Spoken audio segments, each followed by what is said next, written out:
So I wanted to share with you something a little quick, just to kind of save yourself a little irritation. I am working on a John Deere lawn tractor right now that's got this Kohler CV15S engine, and a lot of the CV engines have a lot of similar parts, including the carburetor. I'm also working on a CV13 on a different tractor. It's got the same issue. But what I just want to share with you something that might save you a little bit of irritation and time. The carburetor on these things, if you get to the point where you just want to replace it, I want it right here where my thumb is. I want you to see that's where the linkage connects. But you'll see that the hole is quite a bit. It's a big hole, and the linkage. This is the piece of linkage that goes into it, and there's a plastic grommet that goes into that large hole so that that linkage will stay put when it needs to. That little plastic grommet does not come with a new carburetor.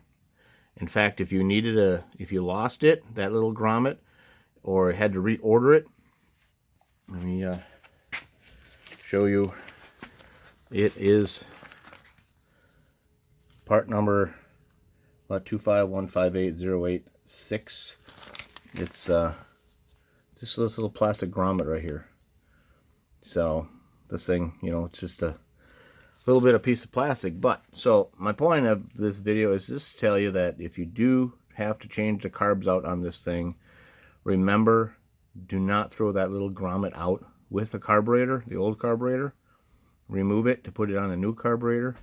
And if you do find that you can't, it's already gone, if you look up on the schematics, it is not going to be found on the schematics of this carburetor for Kohler. It's going to be found on the linkage and the control arm schematic of a parts diagram. So again, a little irritating to have to replace this if you need to.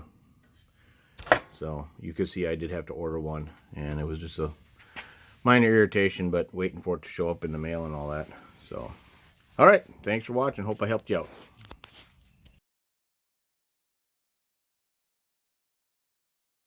All right, today and it's got this Kohler CV15S Kohler engine. I said Kohler already.